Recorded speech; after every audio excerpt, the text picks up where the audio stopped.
Hi guys, welcome to Birmingham Boiler Fix. Working on this RAVENHEAT, something new, very old boiler, and it's got a flashing E46. Right guys, it's that. I've opened the panel up. Let's see what happens now. We're going to reset it.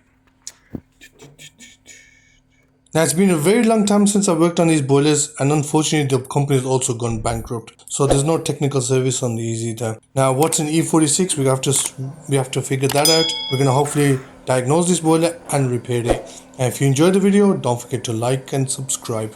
Now the first thing I'm trying to do is reset it and see what happens. Guys, this video was sponsored by Easy Estate, your local letting agent in Birmingham. As an introductory offer, we're offering all our landlords free boiler repair cover and gas safety certificate. So if you're interested, give us a call now. Now, as you can see, I'm struggling to reset it.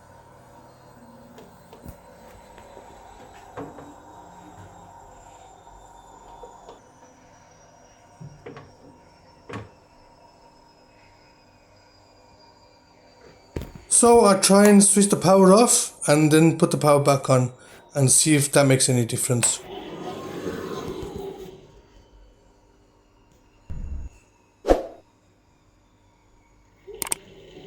Nope, that didn't help. Now after trying all the basics out, my next plan was download the manufacturer's instructions and then see what E46 is. Now according to manufacturer's instructions, E46 error indicates a problem with the water pressure sensor. Now before I start checking the water pressure sensor, I think it will be a good idea if I check the filling loop out, repressurize it, and then see if that does anything. Thankfully that done the job. The E46 error is gone. All I had to do is repressurize the system. Now it seems easy, but it's only easy if you know what the code is. Now the boiler is working fine. If it wasn't, that's the water pressure switch I would have had to look at. But then I have to drain the system down and take it out and check it all out, or maybe replace it. But now it's working fine. Now hope you enjoyed the video, and if you did, don't forget to like and subscribe.